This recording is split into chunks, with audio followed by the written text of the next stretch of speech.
I guess my first question that no one's ever asked a musician is, who is your favorite 19th century president? Was William McKinley in there? McKinley is a good, he's good for that. He might have been, I forget when he got assassinated. I feel like it was in the 1880s or something. Around the time they were doing something with Alaska. Yeah, that was a good time to go. That is a question that no one's ever asked a musician. Yeah. Right, and by the way, we should say who the musician is. Oh, yeah. Who is he? Today on the podcast, we're joined by Griffin Haley. Griffin Haley, yeah. Griffin did most of the clapping there. But he's a multi-instrumentalist with a particular sass on the guitar. He's a very sassy guitarist. You might have seen him locally in Liv Sloan and the Diehards. And now he's going to tell us about his new solo project that still involves other people. And of course, as always, I'm joined by Austin Gilbert. Austin Gilbert is here. And Austin and Griffin, they've been friends for a long time. Mm-hmm. About half the time you and I have. About half the time? I've known you longer. I just associate you all so tightly. Yeah. That's just because we're from Martinsville. It's just Right. So you are both from Martinsville. Now, what was that like? You can both speak to this. But what first. Does a rolling garbage fire steeped in the bloodied history of DuPont fabrics and the textile industry It's a pretty good summation. do to cultivate the creative spirit? Well, what do you do when you have nothing else to do? Like, you either like have babies, or you take up crack, or you pick up guitar and or drums or bass or whatever. There's so much talent in Martinsville, Virginia. I think that what you said earlier about the industry leaving had a lot to do with what it would become, for sure. Those restaurants aren't open anymore. No, they're not. A lot of the good restaurants are closed. Sorry. You still have the six. You still have the 6 Mexican restaurants, though. It's actually like 10. Okay. It's okay. So there are 10 now. Because that's the thing is music as a counterculture and songwriting in general always seems to follow or congregate around times of scarcity and despair or inequity of some kind. Well, I think we were certainly born out of that next decade. Well, you're also a second generation musician. Your dad was already in it. Yeah, well, I was definitely raised up in the pre-textiles leaving era. So what I remember about it was my dad playing for sure. That was where I grew up, in, I guess, in the clubs watching him. See, I never saw any of that. It's been dead since since I was conscious. Well, I think that this is where we have to give credit to a fella named Rick Martin, who you do so well as an impression. Oh, see. But we don't have to do that because nobody would really know who we're... well, people would. But. It's terrible because I used to... that impression was one that I would do all the time. And now it's almost like an archaic impression. Yeah. I sure do miss Mountain Jacks. Mountain Jacks, I take it, was a disreputable establishment that was great incubation for local music. It was like the what is the club the Beatles played at all the time? The Cavern Club or something. Yeah. Or like CBGB for Martinsville. It was the Whiskey a Go-Go. It was the equivalent of that for it was so many musicians from the local area got their start at Mountain Jacks, which is why every time Rick Martin comes out to anything, he's allowed to jump on stage. He was an innovator without possibly even knowing it at the time. Yeah, I mean, he's kind of there's so many people that played there. You had Mason Vide. The Old Crow Medicine Show. You had Morgan Wade, Morgan Wade came Morgan through Wade. Yeah. And we opened for Skinny Molly. Skinny Molly. I opened for a band that had Jimi Hendrix's percussion player. Yeah. I mean, there was a lot of opportunities came through there. Something like that.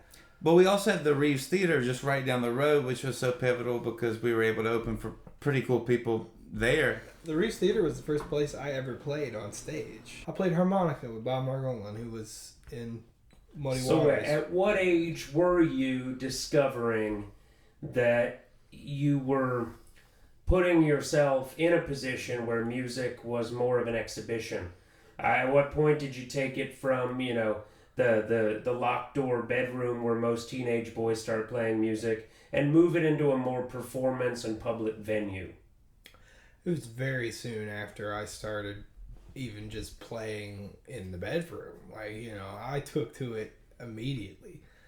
And so, like, I think I started playing in 2010 or 11-ish, and then was already hopping. I was like walking up. Well, my mom walked up to the first one and got me to sit in with Bob Margolin, and then I sat in with Albert Castiglia, who's another blues guy who he's been all over the country, and he played with Junior Wells a little bit, and Bob played with Muddy, and everybody else in between, Clapton, the Stones, like Stevie Ray Vaughan, like in fact, he's going to be playing on my upcoming record too. We'll get to that.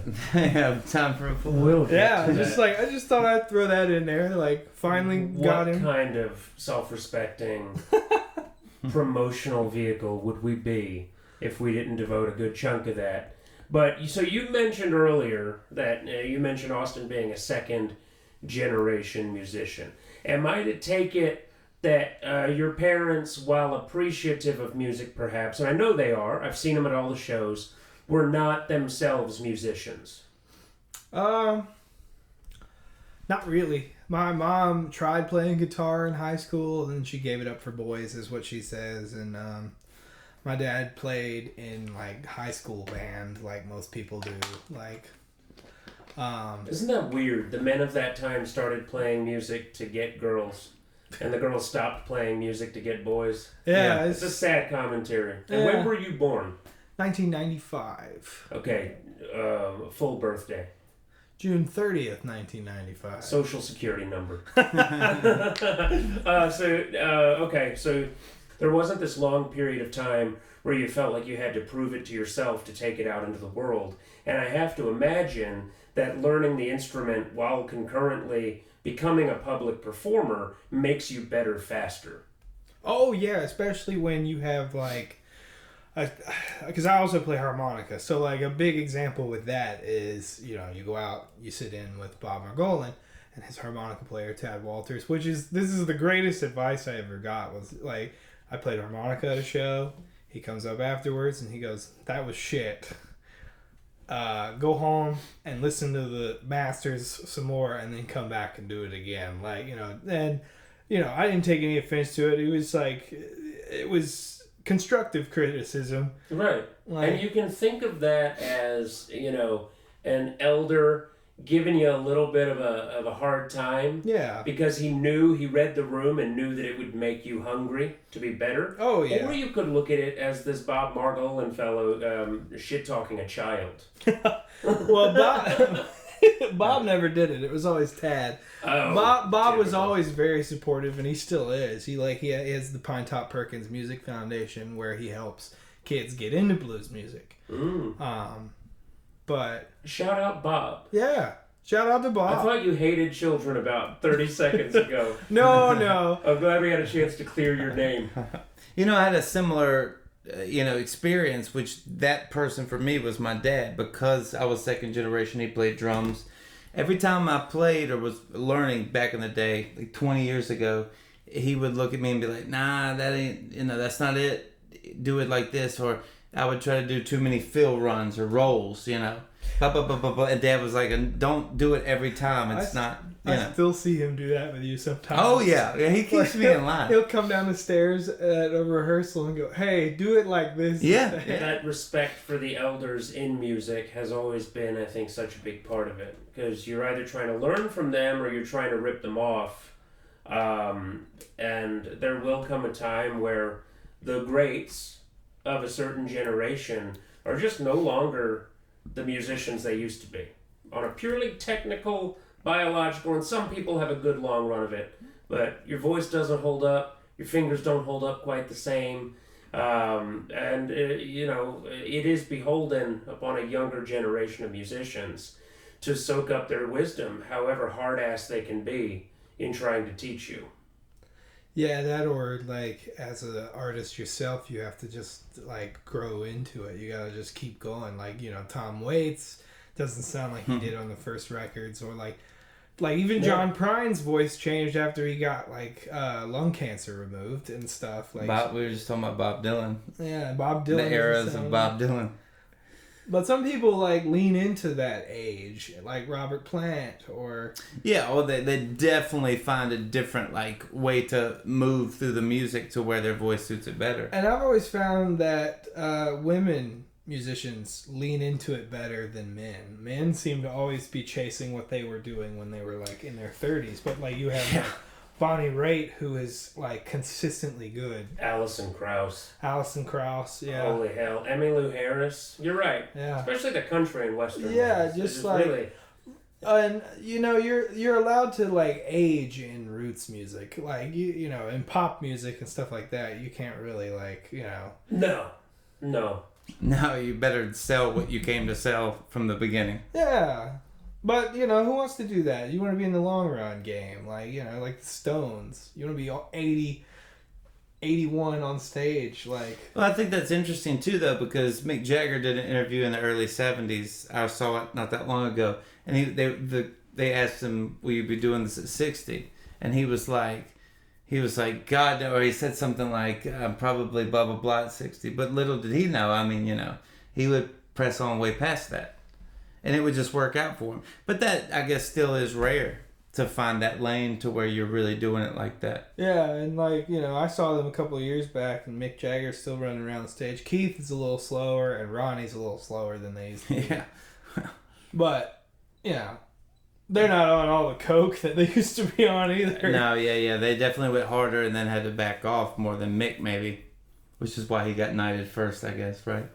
I guess so. Keith refused. Well, Keith refused it. That's right. He didn't care anything about it.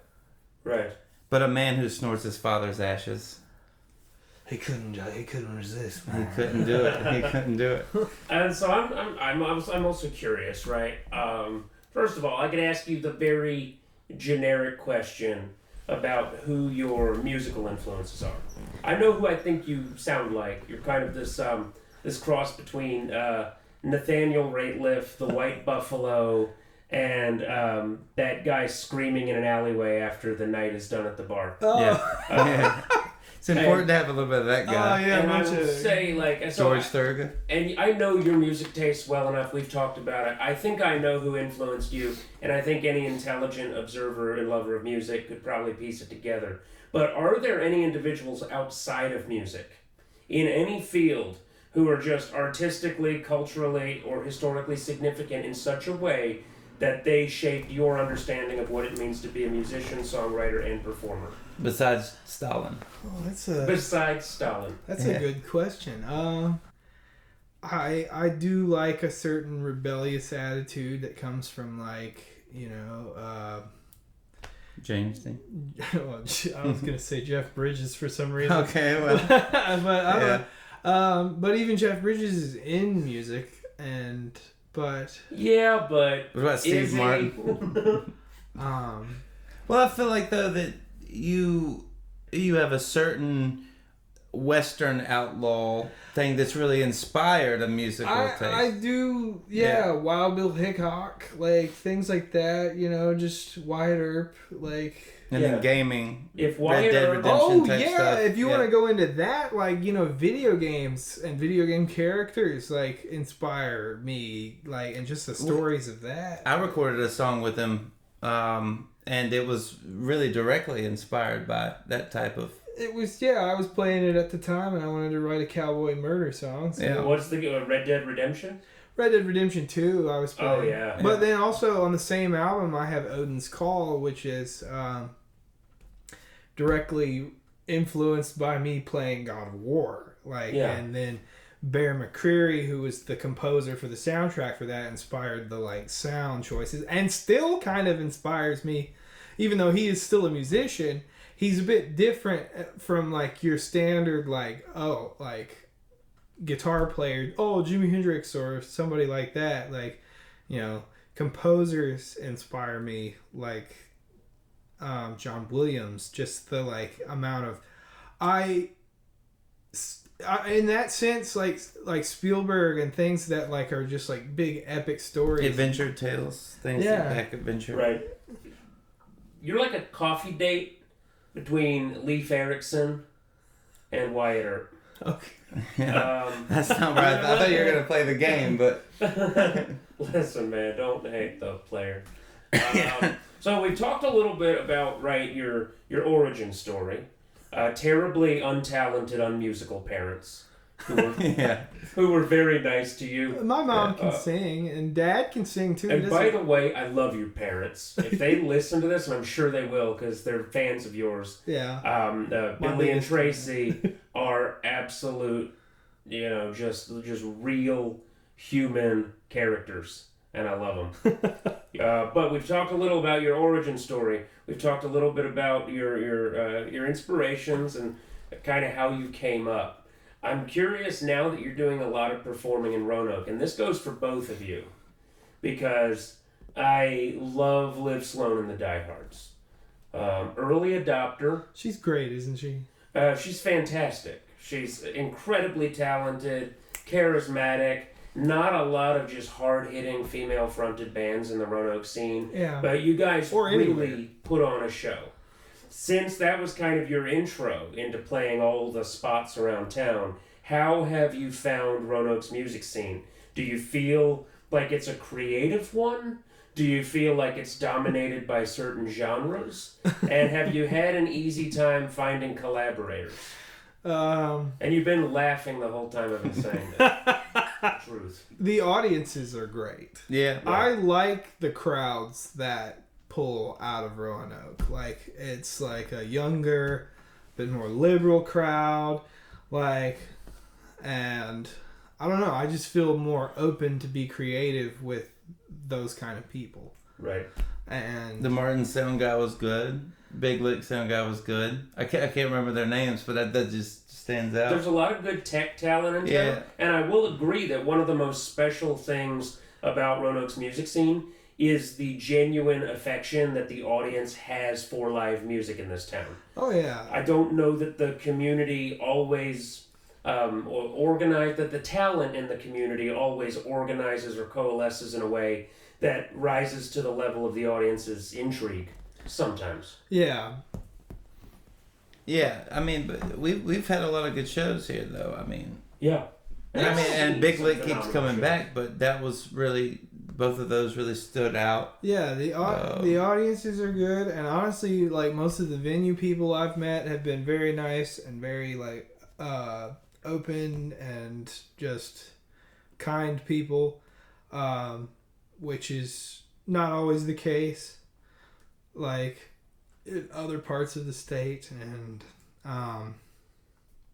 but I will say it's kind of cliquey. Like, there's a cliquey attitude with some of the musicians in the Roanoke area, and like, it's, I don't know, it's kind of that way everywhere I go in Virginia. Like, the older musicians tend to be a little bit more like gatekeepy about who gets into the scene. Anybody established. Yeah, but the younger crowd of musicians, like people in our age bracket, are very like collaborative and helpful. Like, a lot of people sit in on other people's records or jump in on like people's shows. I mean, Isaac Haddon always has people jump in with him. Yeah. And like he played on my first record. I wish we could redo the Zeppelin set somewhere in Roanoke. Oh yeah, everybody keeps asking for that again. Isaac Haddon is another, if he hears this, or if you know him and you hear this, is another person we would love to talk to for this podcast. But I do hear what you're saying. There seems to be a genuine affection for your true contemporaries and their willingness to collaborate. But you have experienced maybe certain moments where more established and well-known bands, there's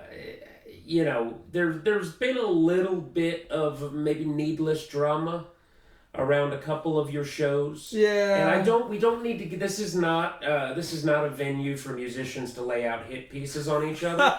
If it comes to that, fine, we'll entertain the discussion. But I'm not trying to get you to tell stories or name names unless you're comfortable with it. Well, I don't sound like Jerry Garcia, and I think that rubs some people the wrong way. There you go. There's your shots fired. That I will say, I was wondering how long we could go into a Roanoke music podcast without talking about the Grateful Dead, because that is definitely a huge. This is Grateful Dead diaspora around every corner on every lineup. Some nights it seems. It is definitely a Grateful Dead scene. It is a jam band scene in Southern Virginia, Upper North Get your Carolina. fish tickets soon. People do like jam bands around here. Yeah. I mean, like our old bass player in Prosperity's Folly loved some jam bands. Old Seth Stevens. Yeah. I like them too. I'm there. Or whatever his name is. I can zone out to a 25-minute instrumental breakdown, and I love it. It's almost meditative. See, I used to like that, and I still like that in certain formats. Like, I like Jimmy Page going on guitar playing for like 10 minutes at most, like, or Dwayne and Dickie. Dwayne and like the Allman Brothers do it different, like, they create harmonies and stuff with their parts. And Greg is a fantastic singer, so that helps with that too. Like, a lot of jam bands suffer because their singers aren't that great, and then they just jam out to compensate for the singer being bad. I have an opinion about how I feel about jam bands. Is it is all great, very impressive stuff. My issue is that as a musician myself, sometimes if I'm at a show listening to something, I'm thinking when a song's over, I want to go, wow, that was really cool what they did there. But when you have a song that goes on for 20 minutes and is jammy in its style, what I find is I don't remember any specific thing that happened in the song when it's over. Yeah. And therefore, I didn't really take much away from it other than ambient noise. And when it comes down to that, I personally, like, if given the choice, like, if somebody was like, okay, Bob Weir, Dwayne Allman, all those guys, or Little Richard, Chuck Berry, like the guys who created the genre, like, I will always pick those guys over Yeah. And, like, all their songs are, like, 3 minutes long. Which, granted, that was for radio play, but, like... And that's what I was going to say is, it's very different when the musical economy you're existing in is very much about 3 to 4 hour nonstop sets. Where the thing happening on stage will be intently watched by a handful of people in the room. Most people are experiencing it more as atmosphere. And so when you're a band that can milk a song for 16 minutes, the people flowing in and out, talking with their friends in the back of the room, are not necessarily going to be judging you for the fact that you've been on Brown Eyed Girl since the Obama administration. Yeah.